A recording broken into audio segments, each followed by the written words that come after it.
দুপুরের খাওয়া দাওয়া কমপ্লিট করে আমি এখন চলে এসেছি আমাদের বাড়ির ছাদে।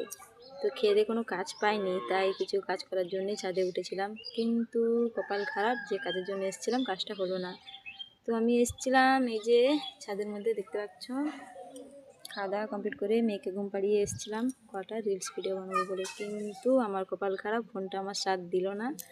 তো এই যে আমার ফোনটা আমার সাথ দিল না, কারণ এমনিতে এখন প্রচণ্ড রোদ দিচ্ছে, ঠিক আছে, আর এই রোদের টেম্পারেচারটা আমার ফোনটা না সহ্য করতে পারছে না, ওর থেকে আরও বেশি হট হয়ে যাচ্ছে।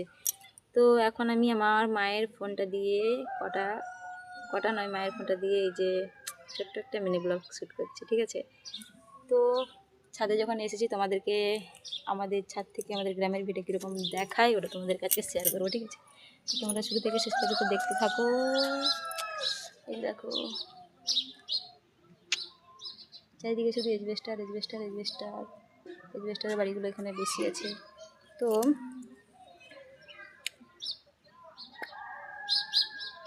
পিছনে কি গাছ বলো তো, বলছি তোমাদেরকে, থামো।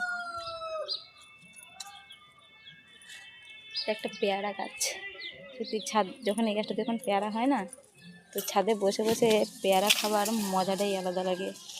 তো